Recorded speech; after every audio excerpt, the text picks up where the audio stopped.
Imagine a snowy Christmas in Boulder, Colorado. The kind where twinkling lights illuminate cozy homes and the streets are blanketed in an almost magical silence. But for one family, the Ramsey family, that peace would be shattered in the most horrific way.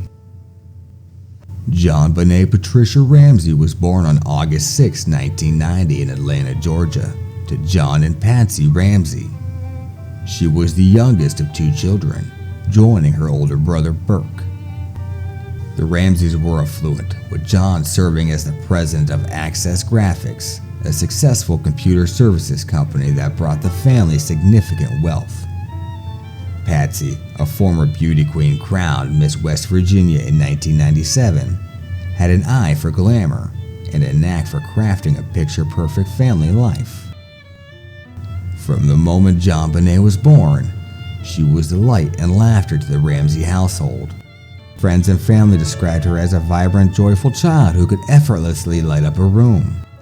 Her golden curls and sparkling blue eyes made her a standout beauty, but it was her infectious personality and love of life that truly captured hearts. JonBenét's days were filled with typical childhood activities: playing dress-up, exploring the outdoors, and spending time with her older brother Burke. The siblings had a close but sometimes competitive relationship. While JonBenét adored her brother, there were moments of typical sibling rivalry, especially as she began to take center stage in the family's activities. Patsy Ramsey's love of pageantry soon became a shared passion with her daughter. By the age of 4, JonBenét was competing in local beauty pageants, quickly earning titles like Little Miss Colorado and America's Royal Miss. Patsy took great pride in coaching JonBenét, meticulously curating her costumes, routines, and makeup. Critics of child pageantry might view this world as superficial, but for JonBenét and her mother, it was a shared bond, a way to express creativity and enjoy quality time together. The Ramsey family's move to Boulder, Colorado in 1991 marked the beginning of a new chapter. Their Tudor-style mansion was both a reflection of their success and a place where they could indulge their love for entertaining. Patsy, ever the hostess, was known for throwing lavish holiday parties that showcased her knack for decor and attention to detail. Friends and neighbors often remarked on the warmth and generosity of the Ramsey household.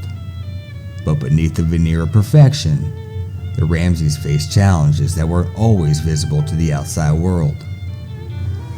Patsy's battle with ovarian cancer, diagnosed in 1993, cast a shadow over the family's otherwise idyllic life. Her determination to beat the illness and maintain a sense of normalcy for her children spoke volumes about her resilience. JonBenét's relationship extended beyond her family. She was known and loved by many in her community. Teachers at her preschool described her as a bright and curious student with a knack for making friends. Her close circle of friends adored her playful spirit and generous heart. JonBenét's favorite activities included singing Christmas carols, crafting handmade gifts, and doting on her beloved pet dog. To the world, the Ramseys seemed to epitomize the American dream: a successful father, a glamorous mother, and two beautiful children living in a luxurious home. Yet, as we often learn in tragic stories like this, appearances can be deceiving. Beneath the glittering surface lay vulnerabilities that would soon be exposed in the harshest ways. Christmas of 1996 was a festive affair for the Ramseys. They attended a holiday party at a friend's home, and by all accounts, the evening was filled with laughter and holiday cheer. JonBenét played with other children, and Patsy proudly showed off her daughter's charm. They returned home late that night, around 9:30 p.m. Patsy reported putting JonBenét to bed, a seemingly ordinary end to a joyous day. But in the early hours of December 26, Patsy Ramsey's world would come crashing down. At 5:52 a.m., she called 911, her voice frantic and trembling. She had discovered a handwritten ransom note on the staircase, demanding $118,000 for JonBenét's safe return.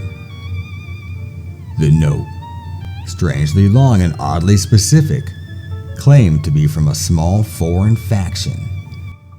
Panic set in as the Ramseys feared their daughter had been kidnapped. Police arrived quickly, but the scene was chaotic. Friends and family members arrived to support the Ramseys, inadvertently contaminating potential evidence.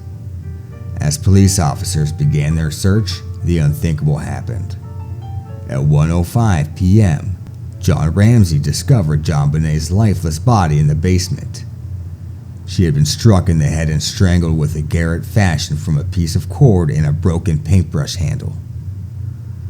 The discovery shattered any hope of a safe return and marked the beginning of one of the most infamous murder investigations in history.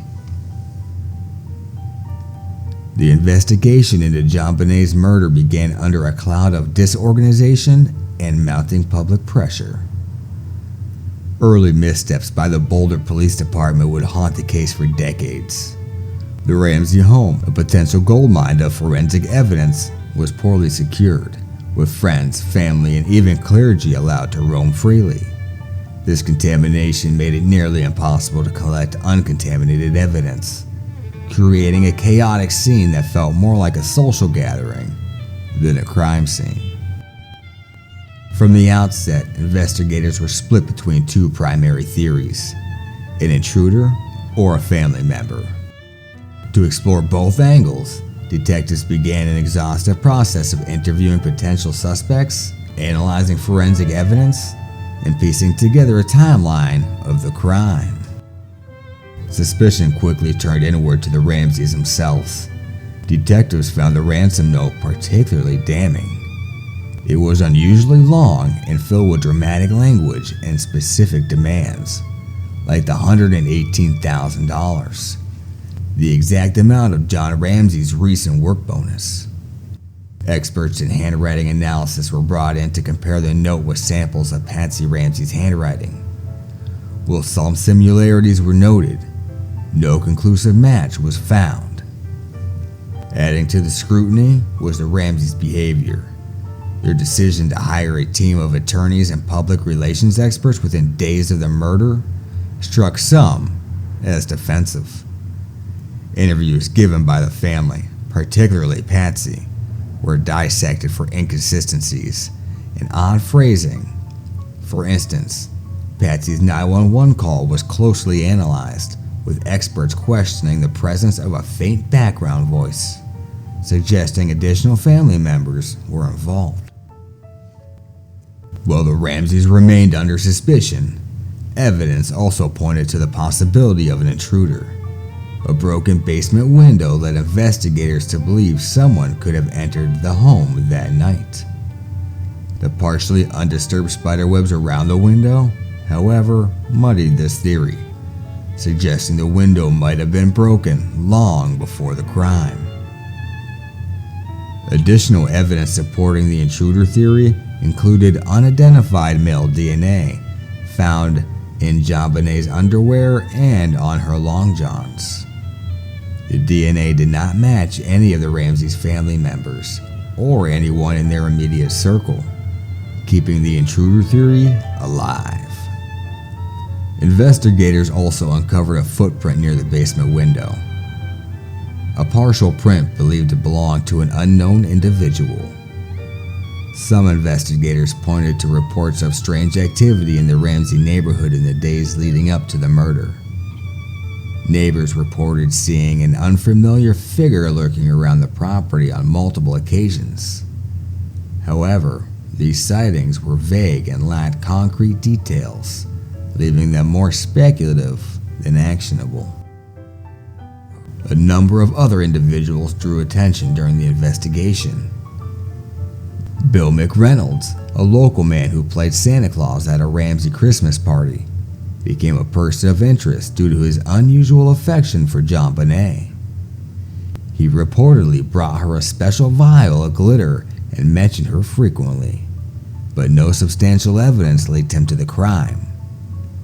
Another suspect was a local drifter with a criminal history who had been seen near the Ramsey home around the time of the murder.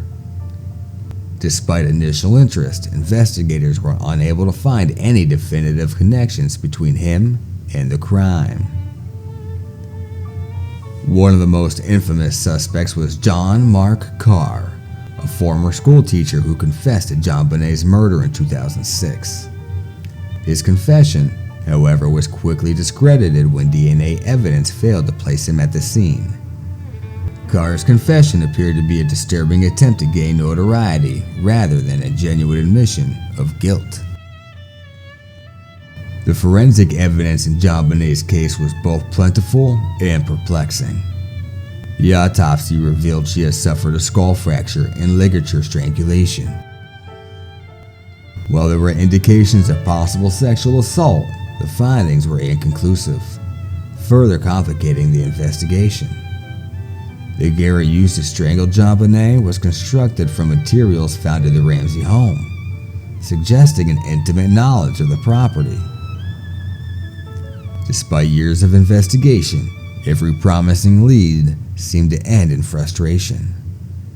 The DNA evidence remained unmatched. The ransom note's origins were never definitively traced, and the crime scene's contamination left investigators with more questions than answers. If you thought the police investigation was messy, the media coverage was an absolute circus. Tablets and news outlets lashed onto the case, spinning wild theories and vilifying the Ramsey family. Patsy in particular bore the brunt of the public scrutiny. Was she a grieving mother or a cold-blooded killer? Speculation ran rampant, with some accusing John of covering up for Patsy and others pointing fingers at Burke. The case became a cultural phenomenon, dominating headlines and spawning countless books, documentaries, and even parody sketches. The media's obsession with JonBenét's beauty pageant past only fueled the fire, painting her as a tragic symbol of innocence lost. The relentless spotlight on the Ramseys also led to a number of false reports and theories. Tabloid headlines screamed of secret affairs, jealous rages, and family feuds. Even credible news outlets struggled to separate fact from fiction, as details and leaks muddied the waters. The Ramseys, desperate to protect themselves, gave a series of highly publicized interviews. But instead of clearing their names, these appearances often deepened the public suspicion, as viewers scrutinized every word and gesture for signs of guilt. Over the years, theories about JonBenét's murder have multiplied like rabbits. Some investigators remain convinced that an intruder, possibly a pedophile or stalker, was responsible. Others believe the key lies within the Ramsey household. Advances in DNA technology have provided new insights, but no definitive answers. In 2008, the Ramseys were officially cleared of suspicion based on DNA evidence. Yet, for many, doubts linger. The JonBenét Ramsey case is a haunting reminder of how fragile justice can be. It's a story of a family shattered, a community left reeling, and a nation transfixed by a mystery that refuses to let go. To this day, JonBenét's murder remains unsolved. Will we ever know the truth? Only time, and perhaps a miracle, will tell.